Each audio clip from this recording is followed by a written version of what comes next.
Terima kasih Bapa di sorga. Kami mengucap syukur dalam perayaan Natal setiap tahun. Kami diingatkan bahwa Allah yang mengasihi kami rela menjadi manusia. Allah yang mengetahui betapa kami manusia yang perlu ditolong dari kejatuhan dalam dosa. Kami mengucap syukur Tuhan. Kami berterima kasih kepadamu. Karena jauh lebih besar daripada kerinduan kami akan Allah. Engkau terlebih merindukan kami Tuhan. Terima kasih Bapa di sorga, terima kasih buat kehadiran-Mu pada pagi hari ini. Di dalam ibadah Natal kami, biarlah ya Tuhan, kami boleh sungguh-sungguh merasakan kasih setia-Mu yang besar, kemurahan-Mu yang tidak terkira, kebaikan-Mu yang luar biasa bagi setiap kami. Terima kasih Tuhan. Terus berkaryalah di tengah-tengah kami. Roh Kudus beracara di dalam ibadah ini. Biarlah ini bukan hanya perayaan di mana kami boleh berhura-hura, tetapi kami juga boleh memaknai Natal yang sebenarnya.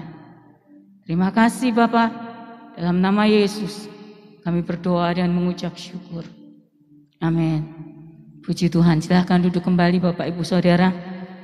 Terima kasih buat hamba-hamba Tuhan yang melayani juga anak-anak youth yang mungkin baru pertama kali ini ada choir di sini, tetapi saya rindu setiap orang boleh melayani Tuhan, sekalipun mereka mungkin masih remaja, masih anak-anak, tapi saya tahu Tuhan rindu setiap orang melayani Dia. Puji Tuhan. Selamat Natal sebelumnya. Tahun ini tahun 2022, entah sudah berapa kali Bapak Ibu Saudara merayakan Natal ya. Mungkin ada yang baru, oh ini Natal pertama.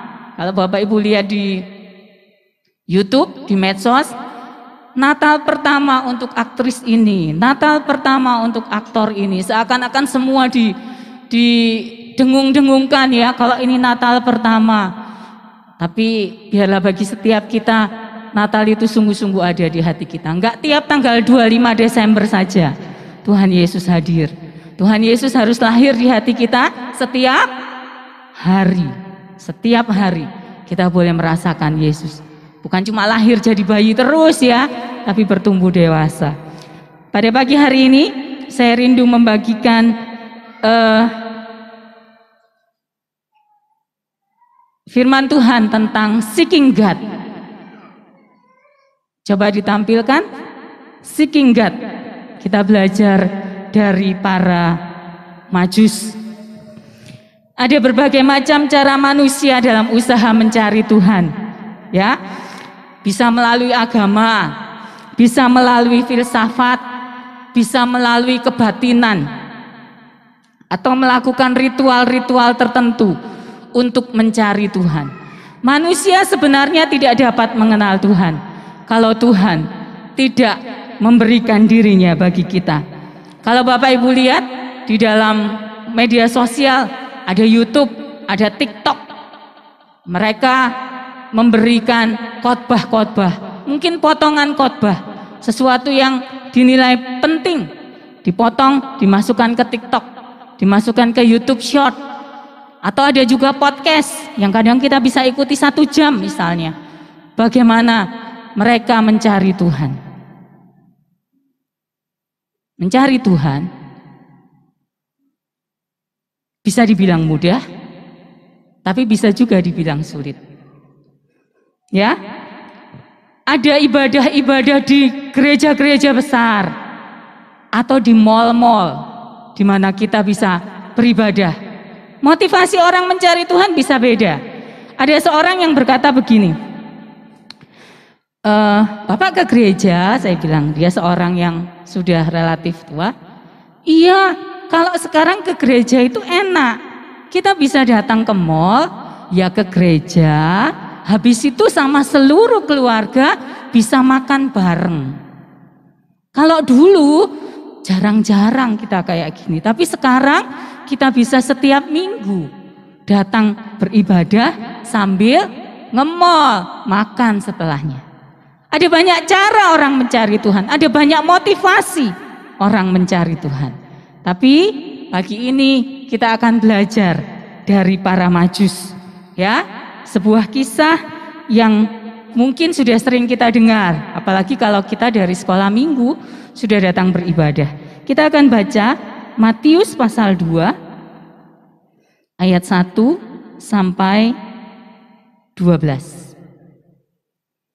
Matius pasal 2 ayat 1 sampai 12. Kita akan baca. Sesudah Yesus dilahirkan di Bethlehem di tanah Yudea pada zaman Raja Herodes, datanglah orang-orang Majus dari timur ke Yerusalem. Silahkan Bapak Ibu baca untuk ayat kedua.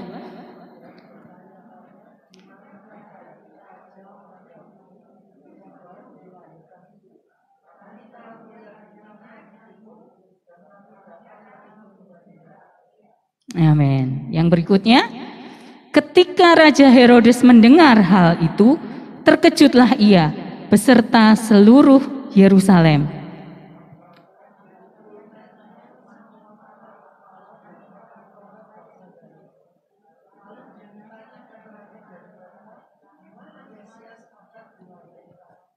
Ya, mereka berkata kepadanya, di Bethlehem, di tanah Yudea, karena demikianlah ada tertulis dalam kitab Nabi.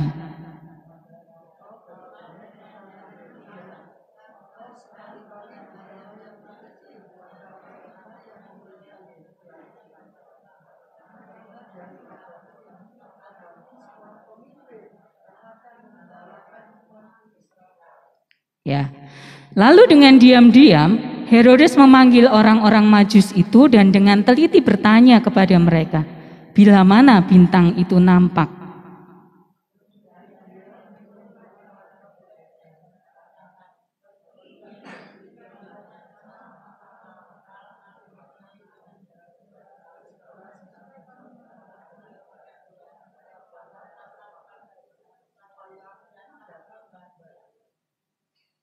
Setelah mendengar kata-kata raja itu, berangkatlah mereka, dan lihatlah, bintang yang mereka lihat di timur itu mendahului mereka, hingga tiba dan berhenti di atas tempat di mana anak itu berada.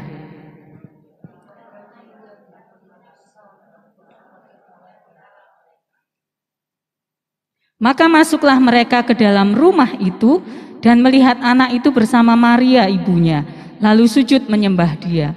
Mereka pun membuka tempat harta bendanya dan mempersembahkan persembahan kepadanya, yaitu emas, kemenyan, dan mur.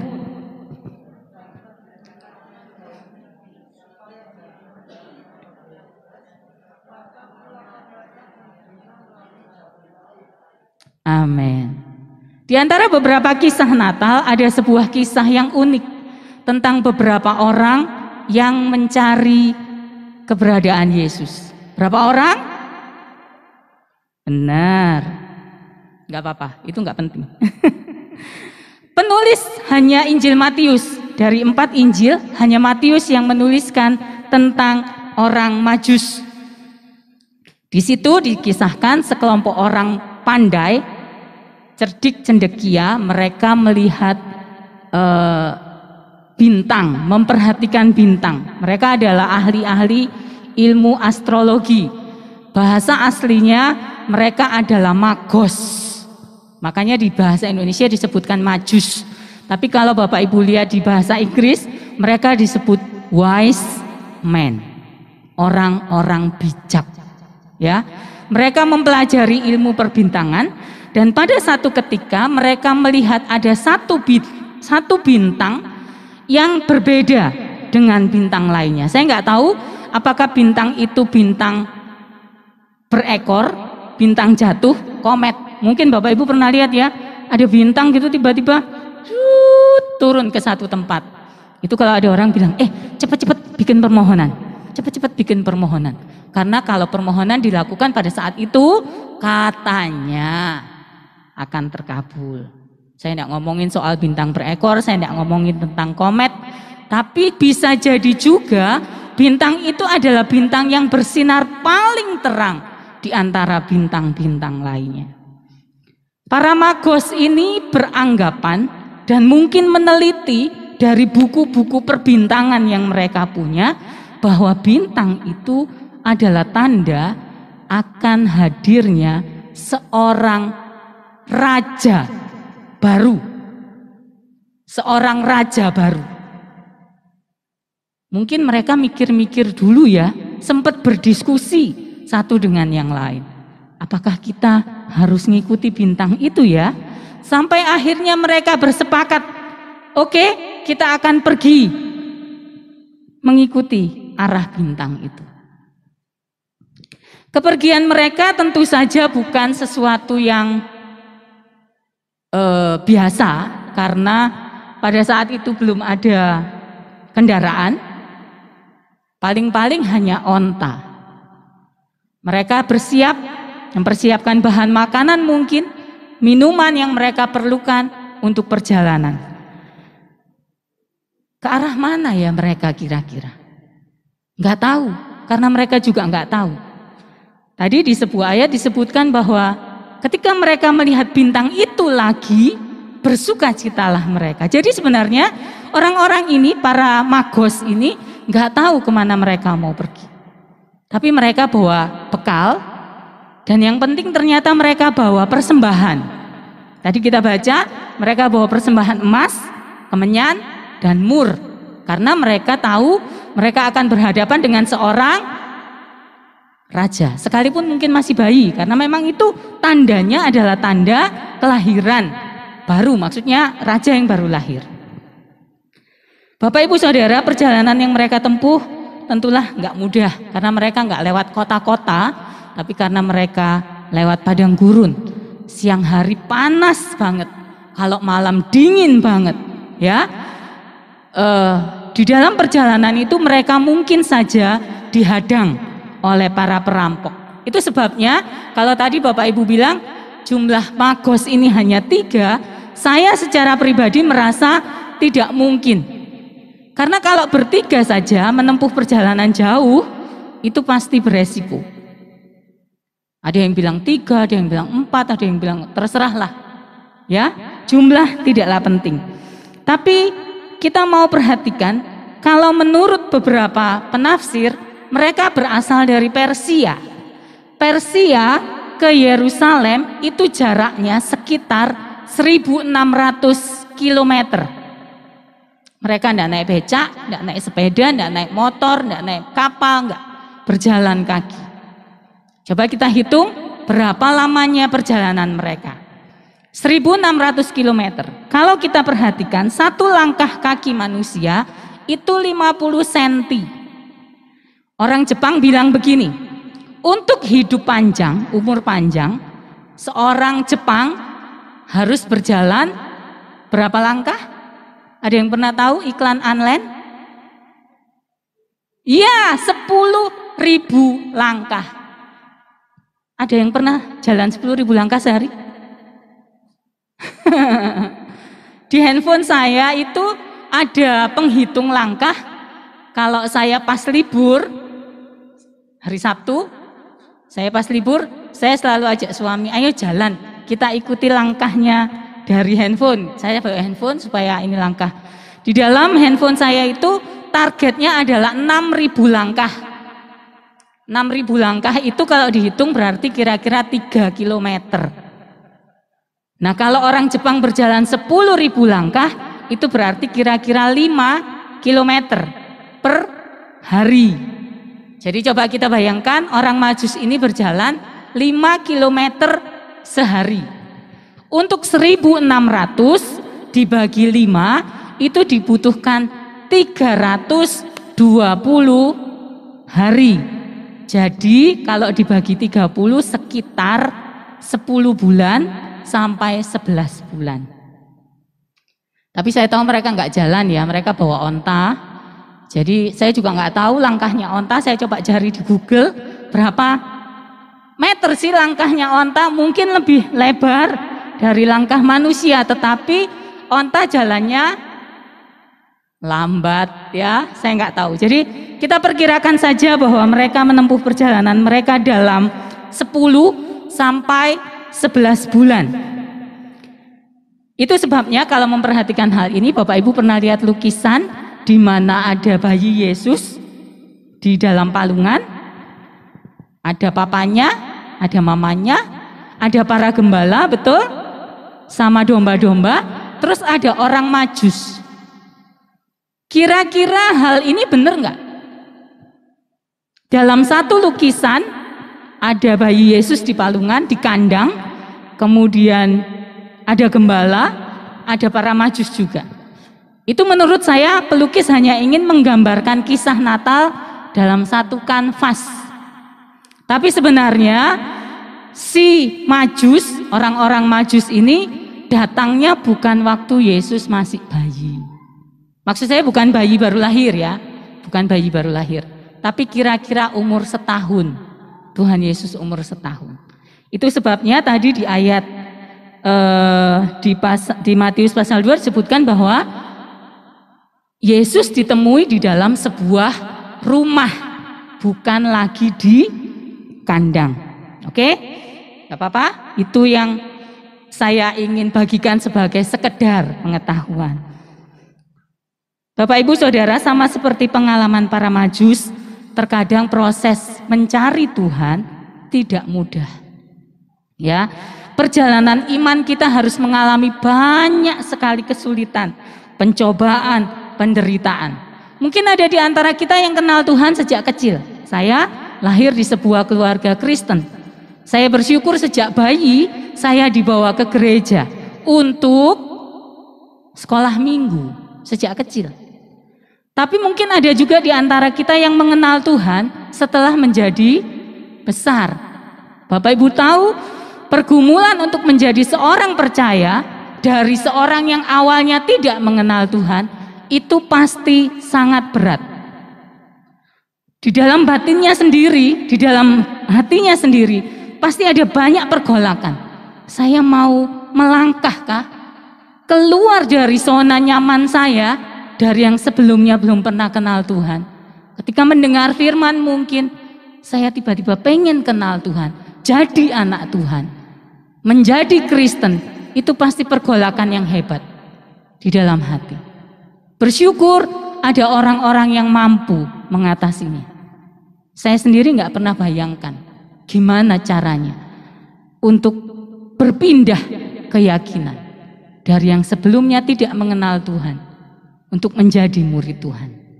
Ada banyak orang yang dikucilkan, ada banyak orang yang mengalami dihina. Ya, kenapa kamu tiba-tiba ikut Tuhan? Kenapa kamu tiba-tiba berubah? Bahkan tidak kurang ada yang dipenjara karena menjadi Kristen. Mungkin Bapak Ibu tahu siapa-siapa mereka. Gak kurang orang-orang yang disangka menyangkal imannya dimasukkan ke dalam penjara. Tapi itulah pelajaran pertama yang bisa kita pelajari dari orang-orang Majus.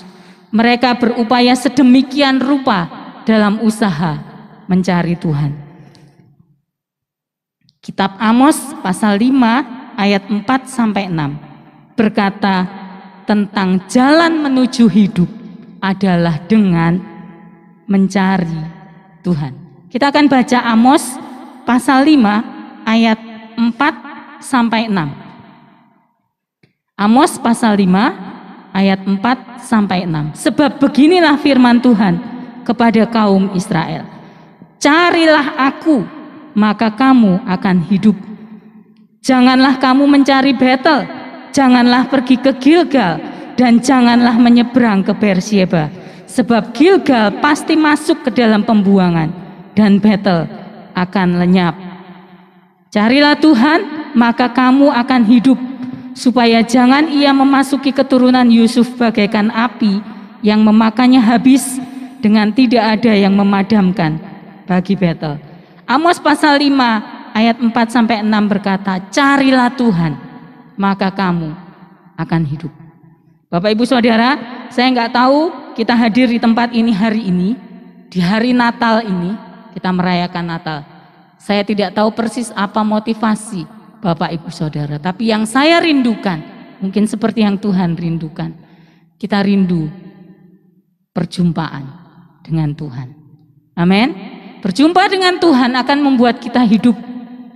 Kalau kita hidup bukan untuk mencari Tuhan, kalau kita beribadah bukan untuk Tuhan, mohon maaf, tidak akan berguna ibadah kita. Walaupun kita buang waktu sekian jam, kita menempuh perjalanan sekian jauh, gak ada gunanya kalau kita tidak punya motivasi yang benar dalam mencari Tuhan. Yang kedua, pelajaran dari para magos, fokuslah pada Yesus sebagai satu-satunya pribadi yang harus disembah.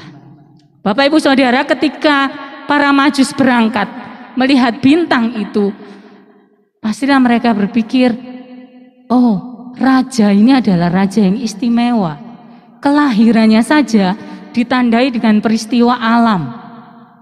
Ya, sebuah bintang yang bisa mereka lihat sebagai bintang yang berbeda dengan yang lainnya. Tapi mungkin mereka berpikir harusnya seorang raja lahirnya di istana ya. Itu sebabnya mereka mampir ke istana Raja Herodes. Mereka mampir ke sana nanya, benerankah ada raja yang lahir? Herodes bingung. Aku nggak lagi punya anak, aku nggak lagi punya cucu. Kok kalian nanya ada raja yang baru lahir? Siapa ya?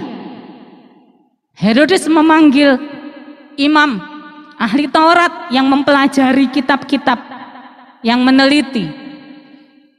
Herodes mendapatkan jawabannya, di Bethlehem Tuanku Raja, seperti yang disampaikan dalam kitab para nabi.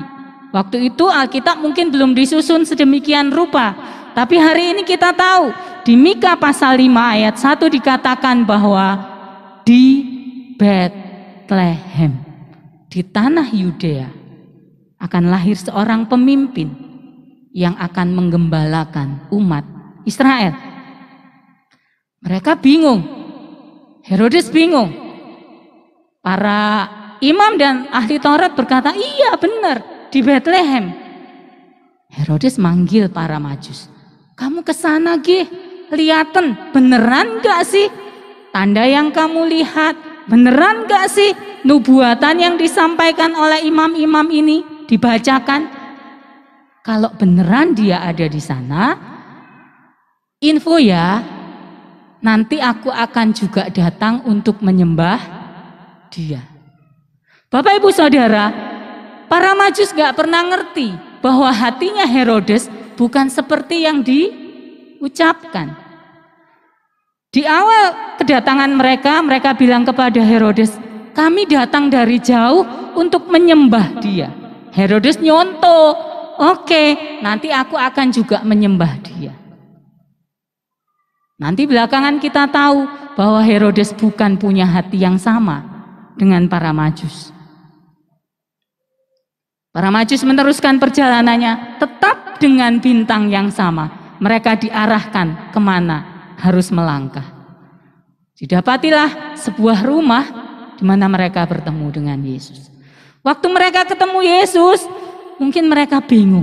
Loh, raja kok bajunya jelek, rumahnya biasa saja, bapak ibunya biasa saja, mungkin jubahnya bukan jubah yang wah, biasa-biasa saja.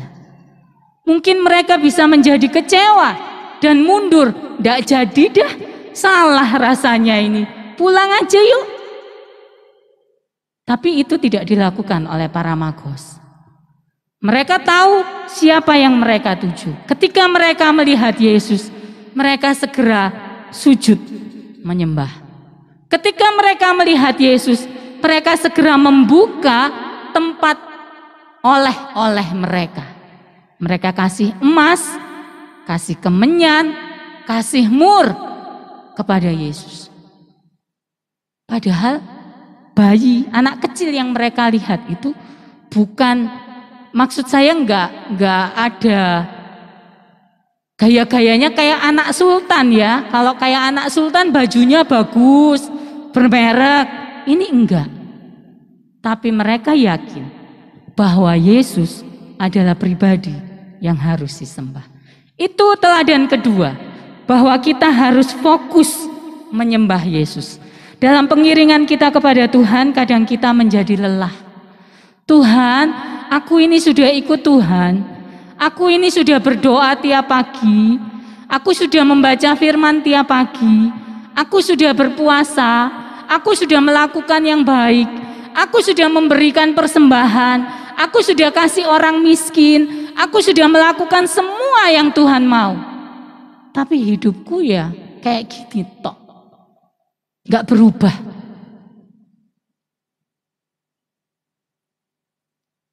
Bapak Ibu Saudara, sekali lagi seperti para Majus, fokuslah kepada Yesus. Jangan lihat apa yang nampak di depan mata. Penderitaanku, penyakitku, kemiskinanku, keberadaanku saat ini. Kok rasanya aku gak pantas disebut anak Tuhan. Katanya Tuhan itu Raja.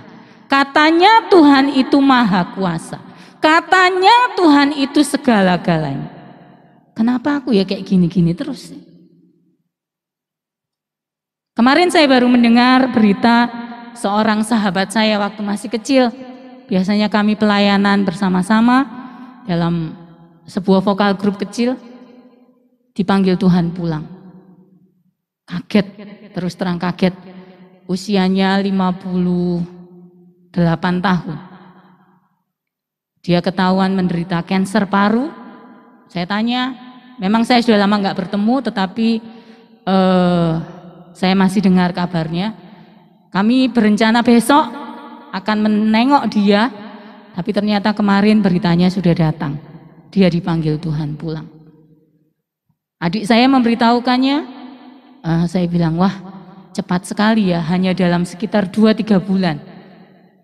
Dia tidak kuat menangani, badannya tidak kuat menghadapi kanker paru.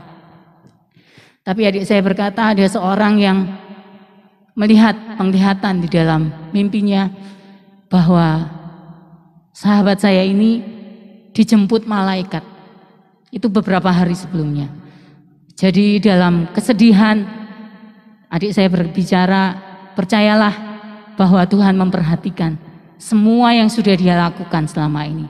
Pelayanan-pelayanan yang dia kerjakan, Tuhan perhatikan. Puji Tuhan. Bapak Ibu Saudara, sekali lagi saya ingatkan, fokuslah hanya kepada Yesus. Mungkin, maaf, Bapak Gembala mengecewakan saudara. Saya, Ibu Gembala, mengecewakan saudara. Mungkin teman duduk saudara mengecewakan engkau. Kadang-kadang ngomongnya kok gitu ya, pedes.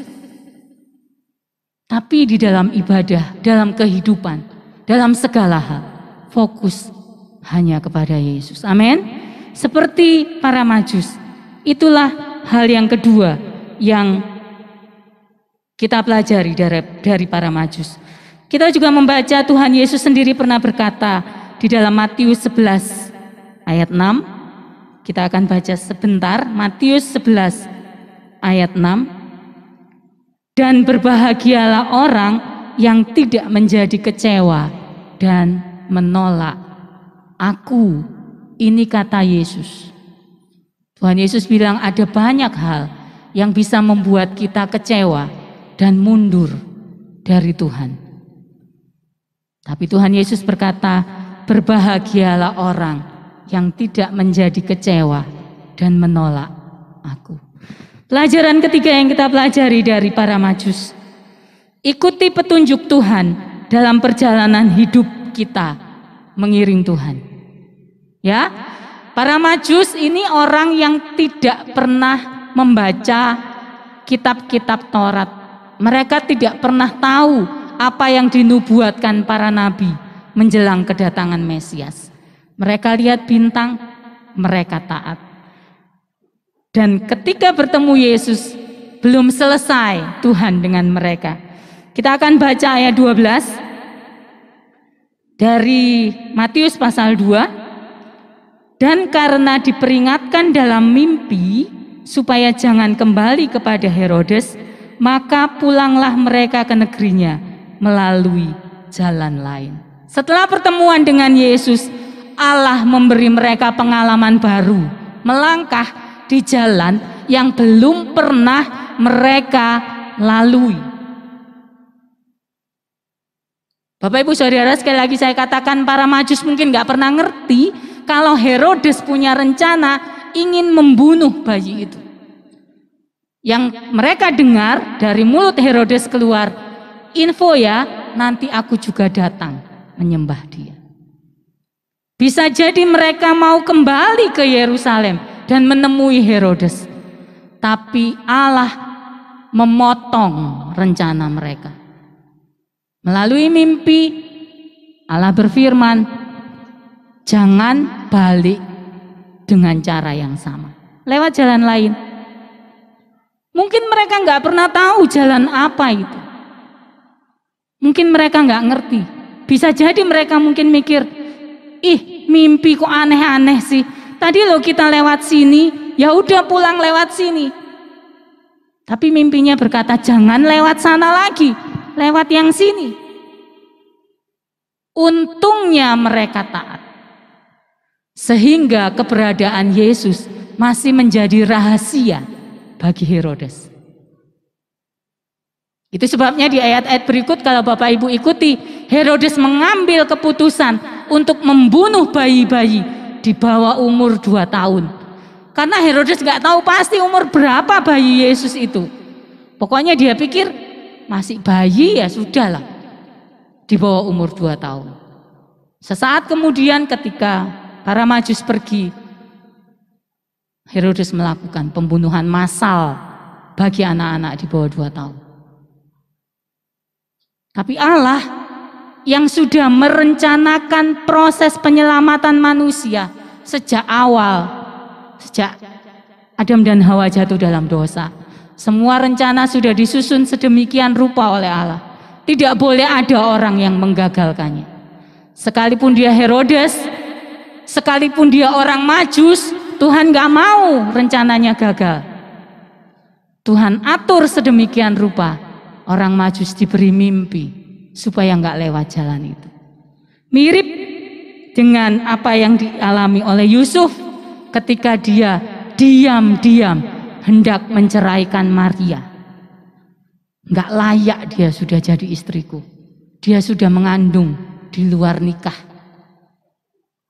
Mungkin Maria melakukan pembelaan diri, tapi Yusuf bilang nggak usah ngomong dah. Kenyataannya kayak gitu. Allah turun tangan, memberitahu Yusuf melalui mimpi. Bapak Ibu Saudara, di zaman ini mungkin gak banyak di antara kita yang masih mengalami mimpi yang mengandung arti. Mungkin ada mimpi-mimpi yang mengandung arti yang memang Tuhan kasih. Mungkin gak banyak di antara kita yang bisa melihat bintang yang bersinar jauh lebih terang dari bintang lainnya. Tapi kita tetap perlu mengikuti petunjuk Tuhan. Bapak Ibu tahu apa petunjuk Tuhan bagi kita? Firman Tuhan. Ya, firman Tuhan yang kita pegang hari ini mungkin melalui handphone, melalui gadget. Itu adalah petunjuk yang Tuhan beri bagi kita. Kadang-kadang ketika kita bingung harus bagaimana, yang sana memfitnah saya, padahal saya nggak melakukan apa-apa. Harus bagaimana ya Tuhan? Baca firman. Di sana ada jawaban. Ketika orang tiba-tiba membenci saya tanpa sebab, harus bagaimana ya Tuhan? Ada jawaban di dalam Alkitab. Ketika orang tua dan anak berselisih, anak punya pemahaman sendiri. Orang tua punya pemahaman sendiri. Bagaimana ya untuk menyelesaikannya? Kembali kepada firman Tuhan. Firman Tuhan akan menjadi penolong bagi kita untuk mengikuti jalan hidup yang Tuhan sudah izinkan bagi kita. Mazmur 119 ayat 105, Raja Daud memberi kesaksian bahwa firman-Mu Tuhan pelita bagi kakiku dan terang bagi jalanku. Kalau kita jalan tidak ada terang, kita pasti tidak bisa lihat kerikil. Mungkin kita kesandung, mungkin kita jatuh. Tapi Daud memberikan kesaksian bahwa firman Tuhan itu pelita bagi kakiku, itu terang bagi jalanku. Jadi jangan pernah lupakan firman Tuhan. Kalau ketika kita menghadapi jalan buntu, kembali pada firman Tuhan. Suami istri berkonflik karena satu masalah. Gimana ya enaknya? Gimana ya harusnya? Kembali kepada firman Tuhan. Raja Daud menjelang kematiannya berpesan kepada anaknya yang akan menjadi raja, Salomo namanya, supaya Salomo hidup menurut jalan yang ditunjukkan Tuhan dan mengikuti segala ketetapan, perintah, peraturan, dan ketentuannya. Kenapa? Raja Daud pun berkata kepada anaknya, supaya engkau beruntung di semua jalan yang kamu lalui. Itu firman Tuhan. Dia akan menuntun kita. Dia akan membawa kita ke jalan yang Allah mau untuk kita jalan. Ayat yang saya baca di ayat 12 tadi adalah tema Natal yang ditetapkan oleh PGI dan KWI tahun ini. Pulanglah mereka ke negerinya melalui jalan lain. Bapak Ibu Saudara, tahun-tahun ke depan sudah sering banget kita dengar, saya mau mendengar outlook dari para ekonom ketika saya diundang oleh bank-bank. Tahun depan ada resesi lah, ada kesulitan lah, ada inilah, ada itulah. Tahun 2023 begini, tahun 2024 begitu, tahun-tahun depannya lagi nggak akan lebih baik dari hari-hari yang sudah kita lalui. Tapi apa yang kita pegang? Roh Allah beserta dengan kita. Jadi apa lagi yang perlu kita takutkan? Sama seperti para Majus, nggak tahu harus lewat mana. Diberitahu mimpi, pokoknya jangan lewat sana. Mereka nggak tahu lewat mana, jalannya mana, nggak tahu. Tapi saya yakin Roh Allah yang menuntun mereka. Sebagai ayat terakhir, mari kita baca bersama Keluaran pasal 33 ayat 15. Keluaran 33 ayat 15. Berkatalah Musa kepadanya, Nya besar Tuhan, jika engkau sendiri tidak membimbing kami Tuhan, janganlah suruh kami berangkat dari sini. Keluaran pasal 33 mencatat betapa Tuhan murka kepada Israel karena mereka membuat anak lembu emas. Dan anehnya mereka menyembah anak lembu itu. Mereka menari-nari di sana untuk melakukan penyembahan kepada anak lembu emas. Sungguh sebuah hal yang mendukakan hati Tuhan. Tuhan begitu murka. Di ayat-ayat sebelumnya Tuhan bilang, sudah kamu pergi, aku nggak akan bersama-sama kamu. Tak kirim malaikatku. Kamu jalan wes sama mereka. Daripada aku di tengah-tengah kamu, aku ini didukakan, aku bisa marah dan membunuh semuanya. Tapi dalam kerendahan hati Musa bilang, jika engkau sendiri tidak membimbing kami, jangan suruh kami pergi dari sini. Bapak Ibu Saudara, sekali lagi menghadapi hari-hari ke depan, mari kita mohon kepada Tuhan. Mari Tuhan bersama dengan kami. Jangan biarkan kami lepas sendiri, punya pemikiran-pemikiran sendiri.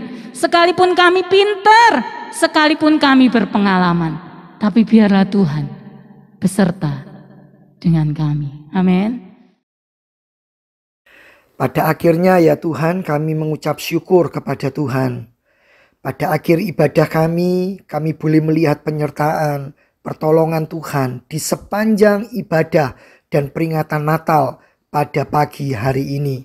Hamba-hambamu, semua yang terlibat penata layanan diberkati oleh Tuhan. Baik pemain musik, WL, para singers, choir, juga hambamu yang menyampaikan isi hati Tuhan, dan kami semua jemaat yang hadir. Jemaat yang tidak bisa hadir dimanapun mereka berada. Tuhan juga menolong, Tuhan menopang, Tuhan memberkati mereka semuanya. Tanpa terkecuali Tuhan, kami juga berdoa, biarlah damai Natal, sejahtera Natal, sukacita Natal, kebahagiaan Natal tidak hanya berlaku bagi kami, tetapi bagi setiap orang, setiap pribadi yang ada di hati kami. Kami mengasihi mereka dan kami rindu mereka boleh lebih dengan Tuhan. Terima kasih untuk semua partner-partner pelayanan dimanapun beliau berada. Tangan kasih Tuhan, kemurahan Tuhan, pertolongan Tuhan nyata buat beliau semuanya. Tuhan, biarlah kasih, kemurahan, kebajikan, semua yang terbaik dari Tuhan dinyatakan buat semua partner-partner pelayanan yang sungguh-sungguh mengasihi Tuhan dan bekerja sedemikian rupa untuk membawa kami semua boleh menikmati berkat-berkat Tuhan. Terima kasih Bapa. Kami juga mendoakan bangsa dan negara kami. Kami mendoakan hamba-hamba Tuhan, gereja-gereja Tuhan, semua di dalam perlindungan, dalam kesatuan dan persatuan untuk memuji dan memuliakan Tuhan. Inilah kami Tuhan, kami sungguh mengucap syukur. Kami serahkan seluruh keberadaan kami, biarlah lewat hidup kami Tuhan dipermuliakan. Jemaat yang dikasihi Tuhan, sebelum kau pulang untuk sementara waktu, angkatlah kedua belah tanganmu, terimalah berkat dari Allah Bapa, cinta kasih kemurahan Tuhan Yesus Kristus Sang Putra, di dalam persekutuan Allah Roh Kudus sekarang, bahkan sampai selama-lamanya, menyertai, memberkati, dan menopang kehidupanmu. Dalam nama Tuhan Yesus Kristus. Amin. Selamat hari Minggu, selamat hari Natal, Tuhan Yesus memberkati.